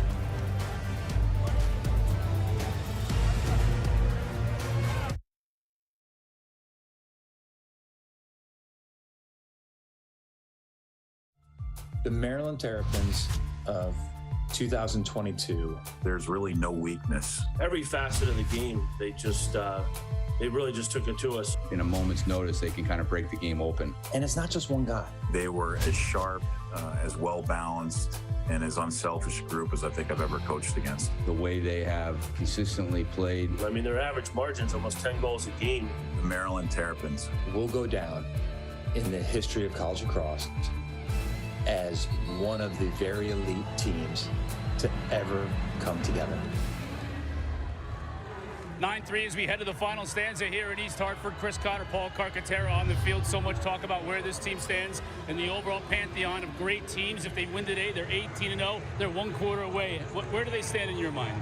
For me, the 1990 Syracuse team's the best of all time. They had Gary and Paul Gate, the Canadian twins, stylistically changed the game forever. They inspired the Powell brothers, who inspired the Thompsons, and every boy and girl now that plays the game watches a different brand of lacrosse, right? Because of the Gates and because of players like Charlotte North. Stylistically, they're just different. That team had this. But Maryland, I think, is the hardest team to game plan for, because you can't just shut one player down. Although Logan Wisnauskas is their star statistically, and he might win the Tewaaraton Trophy, they can actually win without him, which is actually crazy to think about. They're the #1 team in the country for assisted goals. The ball moves like I've never seen it in almost 40 years of lacrosse. So game planning, if you stop the Gates, you had a chance. Good luck stopping them. But how do you stop this team? An HQ, 1 quarter away from making history, guys. Quint, you played against those Gate brother teams. We held them to 18, Anish. You held them. That was under their average, right? Which was pretty good. Now, if you're holding a draft, let's pool this Maryland team with the 1990 Syracuse team. Let's put them in a bunch and let's do a draft, Clark. Gary Gate, Paul Gate, Tom Marichek, and Pat McCabe would probably go 1 through 4. I would agree. And then you would trade picks back and forth. Michael Long says, hang on. Cornell's not going down without a fight. It's 9-4. That's what they needed. More of their attack, who combined for 15 points in Saturday's win against Rutgers. Today, the Terps vacuum sealed them. Michael Long is their quarterback, who operates from behind the cage. This time, he's not the facilitator. He's the closer. They're not going to raise the red flag. Front swing, catches Zapatello napping, and finally Cornell takes a shot from the middle of the field, from the paint, from the dirt area in front of the goal, where the goal is the full 6 feet by 6 feet. But Weirman wins the next faceoff. Then he lost it. This is a huge ground ball. And like that, Maryland zaps the Cornell momentum. Quint, your freshman year, 1987, you faced, as a freshman goalie, an undefeated Cornell team in the national championship. You guys won that game. Where did that game turn for Johns Hopkins in '87? Because you were telling me you guys were big underdogs.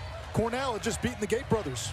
It didn't turn until about 2 minutes to go in the game when Craig Bouvier scored the game-winning goal. I'll tell you one thing about that Cornell team, and any undefeated team in May, there's a certain confidence and a certain toughness. Like, you don't take down an undefeated team so late in the season without an incredible fight. Like, there's resolve there. This Maryland team, my question mark before the tournament was, like, they haven't been in a close game. Like, how you take them to deep waters, can they swim? Well, what's shown up in this tournament has been defense. The defense against Vermont, the defense against Virginia, the defense against Princeton. And Clark, those are three teams that are among the best offensively. Exactly, Anish. And when you think of this Maryland team offensively, it's the patterns, it's the movement with guys like Logan Wisnauskas. And to put a bow on things, Quint, with the Syracuse conversation, you would trade picks after the top four, but players 10 through 20, I think, are going to be all Maryland. Well, Cornell says, don't count us out just yet. Big defensive stop. Down 5, 12 plus to go. Still plenty of time. They're going to have to win faceoffs, which has been a challenge all season, but Petrakis is playing better. We're also getting into the latter half of this game. Will fatigue be a factor? Remember, Maryland played in the late game on Saturday. A couple of their key guys banged up. Next goal mentality. Momentum can swing quickly. Hurst against Makar. Gets past Puglisi. Probing. Feeding inside. Nothing there. McNaney springs out of the cage. There's the Cornell ride. So effective against Rutgers. Nice job by McNaney. Unbelievable. Skirting away from 2 attackmen. And Makar jogs it across. We watched McNaney do that exact drill on Friday in practice against head coach John Tillman.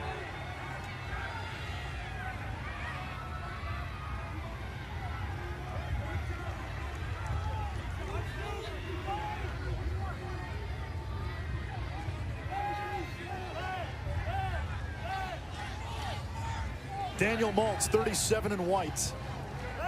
When you talk to Maryland and the incredible wealth of riches they have, Maltz was a 40-goal scorer on attack last year. He's a backup now, the 4th attackman. Murphy with a rocket, and the backup to Keegan Kahn. How about his release? 55 in white, Owen Murphy. Looks like Ryan Brown, who plays for the PLL Water Dogs, the Johns Hopkins All-American. The smoothness in the release with both hands. Big cross turnover, Kark. This Cornell team scrapping and fighting. It's in their mitochondria.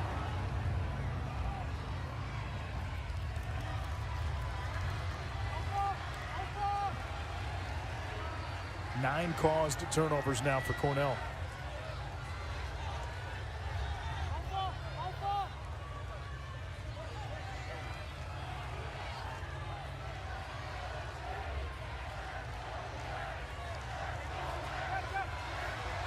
Hugh Kelleher's been quiet today. Licciardi, his shot knocked down. Rahill's got it. We are starting to see different offensive patterns, though, from Cornell.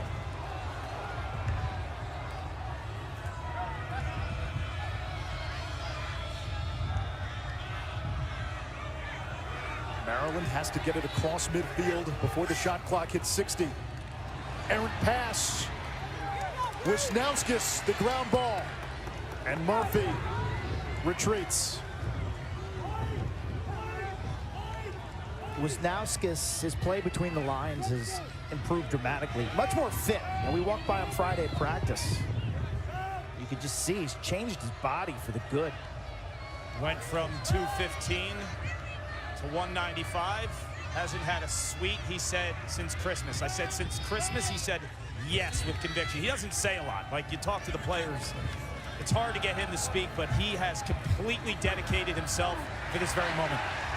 Another turnover. Here comes Adler. Accelerates into the box. Adler all the way. Fires!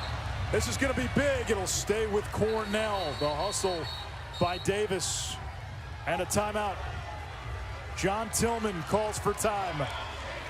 17 turnovers for the Terrapins. The door still ajar for an upset.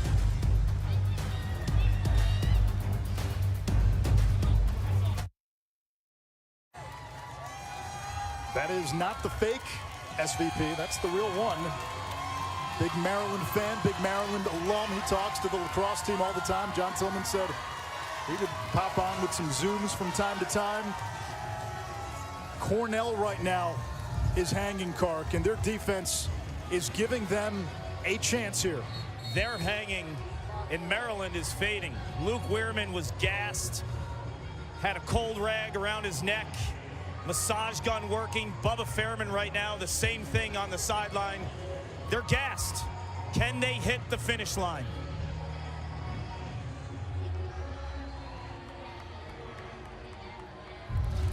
Cornell will finish. Adler, 77 in red. He's a pit bull. He's got will and desire. He's got skill. He crowds you, gets in your space. That would have been major juice. And juice goes a long way when you start cramping up. Bubba Fairman on the sidelines. Roman Puglisi playing hurt. Maryland had enviable depth at the D-midi position. It's been tested this weekend. Piatelli without a goal today. The nation's leader in goals. Here comes Coyle.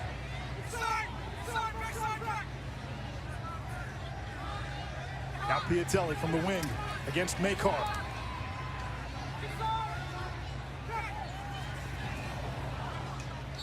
Cornell's clearly got some hop in their step.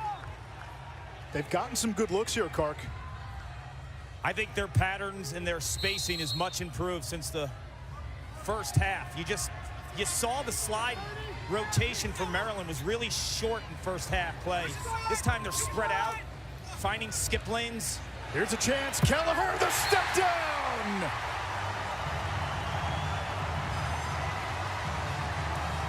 There's the skip lane cue. That's a great call, Kark. It's exactly what happens. Wing dodge, double team by Maryland, and now Maryland tries to recover. The cut drags more white jerseys towards the ball. Kelleher's sitting on the far side of the field, waving his stick like, I'm here, and the big man shows some range. Grip it and rip it. And Weirman's at the dot. He's always found a way to win big draws. He's the nation's top face-off man. Can he close it out for Maryland? Moments ago, he was on the sideline. He had a cold, icy rag on him. The massage gun working for this moment to win the critical draws. Weirman, the first team All-American, wins the big one. Over to Wisniewski, he dropped it. Oh, that was almost a surefire goal for Maryland. Adler had to go off the stick. Trying to tiptoe that end line. Adler off the ground. And Cornell with another chance. They're on a 3-0 run. Less than 8 minutes to go in regulation. Momentum has shifted. Their fans are on their feet. Great body language on their bench. The narrative has shifted too. These games go sideways every now and then, Anish. With the step and the score! Hit him with the Heim. Spencer Wertheim has Cornell within 3.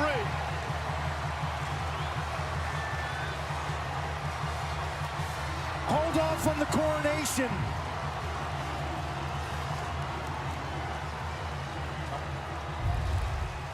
Maryland sloppy with the ball. A great ground ball by Doria. Adler makes the wrong turn, but the Terps can't scoop it. He gets a second chance.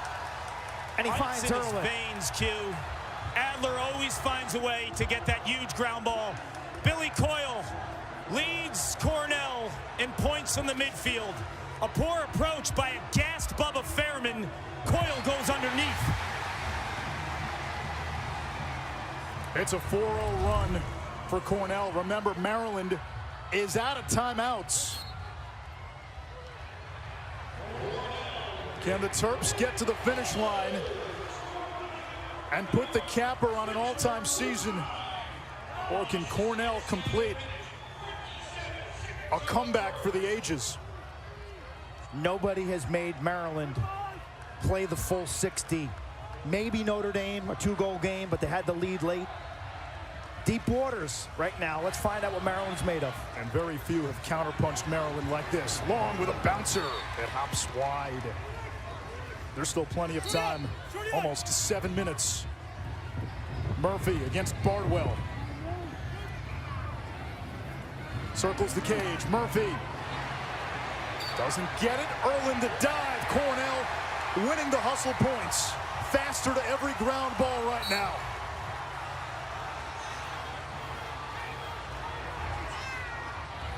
Four unanswered for Cornell. A second win here in the fourth quarter. They were down 9-3 when this quarter began. We look to be on the verge of a 15-minute coronation.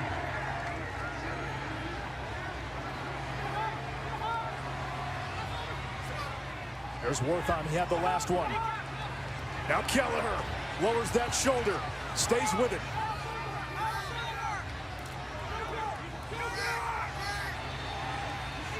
Kirst against the shorty Smith. Gives it up. An opening and a save by McNaney. That's the last piece of the puzzle that you still have to solve if you're Cornell.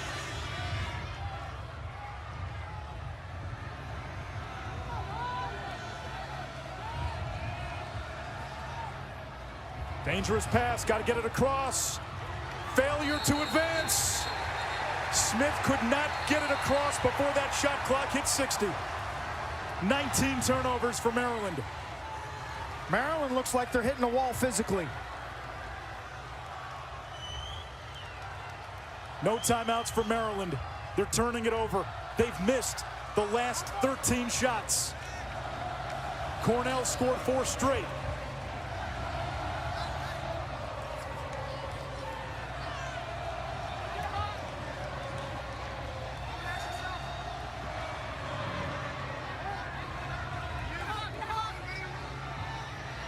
Stutter step. Coyle fires. McNaney denies. 35 saves on championship weekend for Logan McNaney. And this has been a challenge now, getting it across. Tired legs. Ray Hill pedals across the equator near the sidelines. Got to give it up. And Maryland able to recover and a chance to catch its breath. Hang on. Offsides, Maryland. Quick restart for Cornell. Trail check coming. That was Geppert. And the cause to turnover by the Terps. It's too loud in between the boxes. I'm right next to Cornell. They're shouting at C.J. Kirst, behind, behind, behind. The crowd noise from the Cornell faithful that time didn't allow Kirst to hear it. Cornell was in a 10-man ride. Maryland tried to put it on Cage. That's a shot. Cornell has the backup, and this tired Maryland defense has to dig in again. Tell you, Maryland's midfielders are killing them in the clearing game. You got to work down, back to your defense, get the ball and run it out with confidence. Terps are all spread out, and their clearing has been brutal. Connor Busick calls a timeout. I don't love that timeout. I don't love that timeout. Maryland needs rest. Look at Maryland's players walking off the field. They can't even jog off the field right now. They are totally out of gas. And I think Busick just let them off the ropes.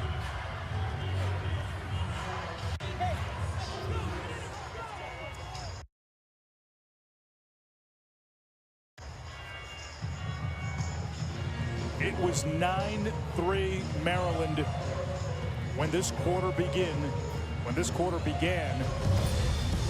And then Cornell caught fire. Aiden Blake, been injured most of the season, capitalizes on the defensive miscue. Coyle to a front swinging Michael Long. He gets the pay dirt right in the middle of the field.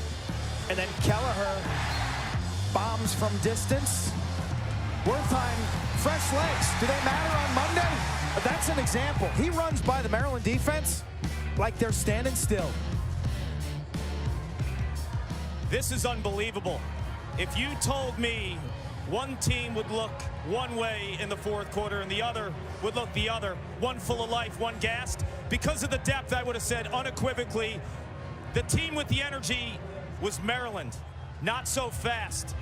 The Terps are gassed. The players on the sideline almost seem like they're in shock and disbelief with this run by Cornell. And Cornell, a team that has not used as many players is full of life. Their bench is explosive. Their faithful feels it. Maryland in the second half. Remember, it was 7-2 Terps at halftime. In the second half, 12 turnovers, 2 for 17 shooting. An upset starts with belief. If you polled that Cornell sideline right now, belief is high. Belief is high. They know it. They can sense it. Maryland walking back out onto the field. Quint, I think you were spot on too, because I ran out on the field right after that timeout. The Maryland players could barely walk to the huddle. They had them on the ropes. The 9 goals by Maryland is season low. There's Piatelli. Toward the cage. Piatelli sneaks in, and it trickles in. Wait a minute. He was in the crease.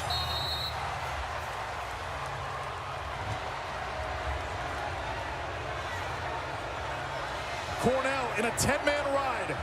The goalie's out of the cage. 3.5 to go. Again, Maryland has to get it across midfield, and they do before that shot clock hits 60. Long with a nice play. Pretzeling out of trouble. And more than anything right now, Clark, you get the sense Maryland just needs a long possession. They need a long possession, and Bobby Benson, the offensive coordinator, is preaching to all of his players. Be smart with your angles in terms of how you approach if we do take a shot deep into a possession. Remember, they don't have any timeouts left. This is all about players making a decision or decisions to win a national championship and cap off a perfect season. Field balance is critical if you're Maryland on any turnover. You want to make sure you have some midfielders at the top of the restraining box that can get back and deny transition. Anthony DeMeo devoured. Cornell, another cause turnover. Bartolotto to Piatelli. Big Red looking to make it a 2-goal game. Piatelli, right hand, nothing on it. 17 saves for McNaney. You're going to need more than that to beat him, especially this weekend and in this tournament. Wow, they had Logan Wisnauskas caught back on defense, and they settled for that maybe shot. That was a stinger. Ready for the double team now if you're Maryland.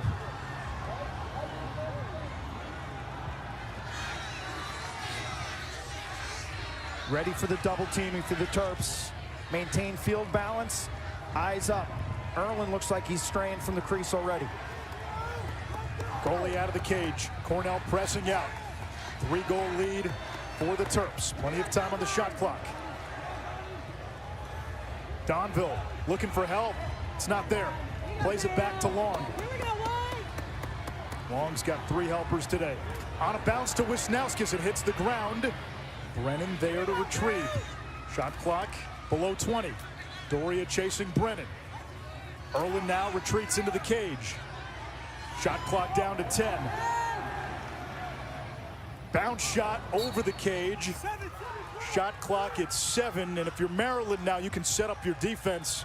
Probably take the shot clock violation, dump it into the corner. And that's what Kahn will do. Less than a minute to go. Cornell down 3. Maryland running on legs that scream for mercy. 50 seconds. Piatelli, 45 seconds. Cornell's got to go. And Busick calls a timeout. 40 seconds left. Let's go back to the John Piatelli shot that was called off. It was a ball that trickled into the net. It was called a crease violation. We're going to take another look. He goes airborne. He's not in the crease. Airborne. Now the question is, where does his foot land before that ball comes out? Is the ball in the back of the net before his foot comes down? Ball's out. He's in midair. Quint. Well, look how slow the shot was, Anish, and really, the ball doesn't go in right away. Does the ball go in before he lands in the crease? That's the question. Okay, ball's not in yet. Ball's not in yet. Ball's not in yet. He's landed now. That view doesn't help us. This view should help. The shot was so slow. He's down now. And it looks like it hits the back. It hits the back of McNaney. That's a great call. Yeah. It hits the pipe. Piatelli lands in the crease. It hits the back of McNaney, then trickled in once Piatelli was in the crease. That's a great call by the officials. Really is. To see both there, to process that, and to play that out in slow motion is amazing for these officials. Kark. Time is of the essence. Quick pick on C.J. Kerr's man, Brett Makar, to see if they could get a quick shot and a score, but then they're dealing with Luke Weirman. Wertheim sets the pick, shot and score. Piatelli, his 66th of the season, a new Cornell single-season record. They got that in 5 seconds. And Kark, you mentioned Weirman right now running on fumes as well. He is. He's gassed. But that pick gave C.J. Kerr options. If they set it correctly, he could go to the rack. If they hedged, which Maryland did, Piatelli would find the seam. Down 2. This is why Luke Weirman's known as the best face-off man in college lacrosse, to ice it for the Terps. But can he do it? He's gassed. It's redemption for Weirman as well after how last season ended.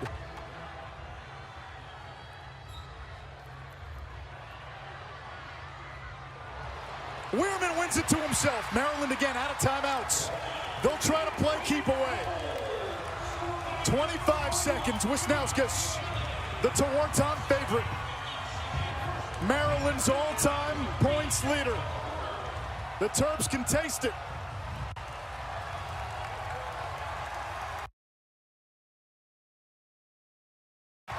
Higgins to Fairman. The final 10 seconds.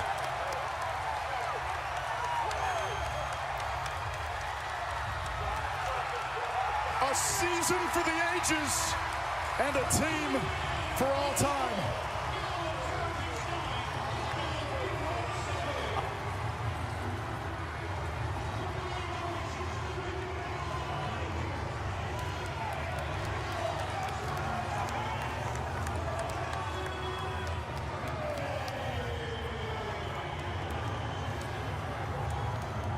It took every last ounce of turbo for this Maryland team. Be the best, right? They were better than best. Perfect. The 14th perfect season in the history of Division I men's lacrosse in the NCAA era. The first team to run the table since Virginia in 2006. They held on in the end. But this championship gives this team a place among the great teams in the history of college lacrosse. Kark. Coach, what was it like coaching that 4th quarter with no timeouts?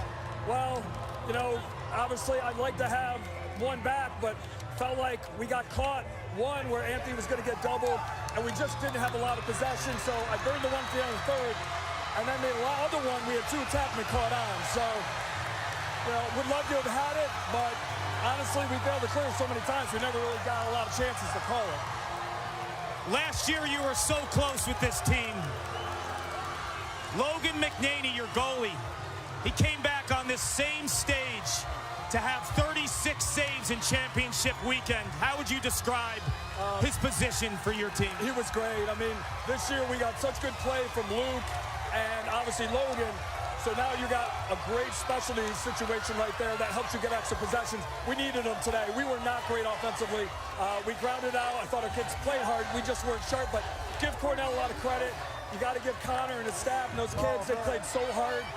As an alum, I'm so proud of them. I think Cornell, all the alums, all the fans, all the students, so much to be proud of. You know, and I tip my hat to them. You just mentioned you're an alum. You played at Cornell. You have Richie Moran's initials on your hat. How does he live in you today as a coach? I try to think of all the great things that he did, and they're endless. And I try to live with his spirit, do the selfless things he did, impact people positively, show him I care about them, be a be tough on them, hold them accountable, but when they need you, you're there for them. Never let you settle.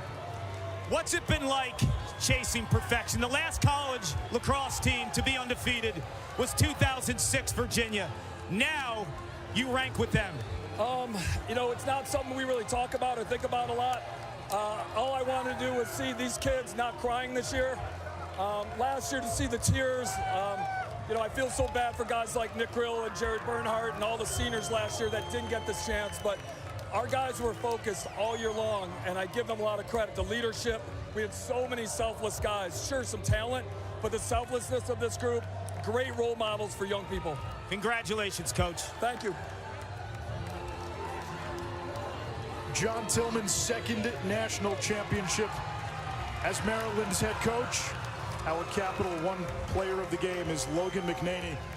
We gave him that honor on Saturday after the Princeton win. Quint, 36 saves on championship weekend. He was sublime this weekend and through this entire NCAA tournament. And as that fourth quarter was falling apart, all the dreams, all the hopes, all the expectations, it was the lefty. He got very little support in the second half from his offense. Maryland was held scoreless for the last 26 minutes of this game. But McNaney wouldn't flinch. Focused, sharp, quick, showed no panic. I loved his clearing, evading this Cornell ride. And he was their MVP both on Saturday night and today. He had to be the roadblock for the Cornell comeback. Maryland did not score over the last 27 minutes. McNaney stood tall. The Terrapins go undefeated, and they have their title, holding off Cornell 9-7. Stay with us. Plenty more reaction from East Hartford.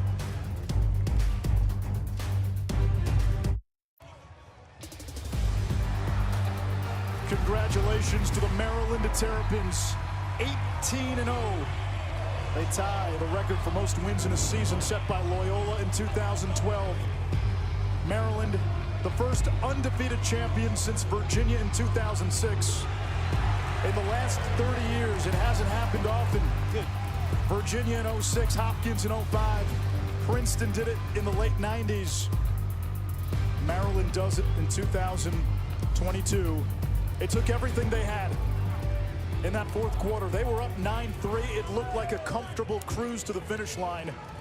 And they were tired, they were gassed, and they had to withstand a furious Cornell comeback. This is a team known for their offensive prowess during the regular season with incredible passing, shooting, and team offense. In the tournament, I think what stands out are the 4 defensive performances. And this weekend, Logan McNaney standing tall in the face of fire in this game when Maryland began to cramp up.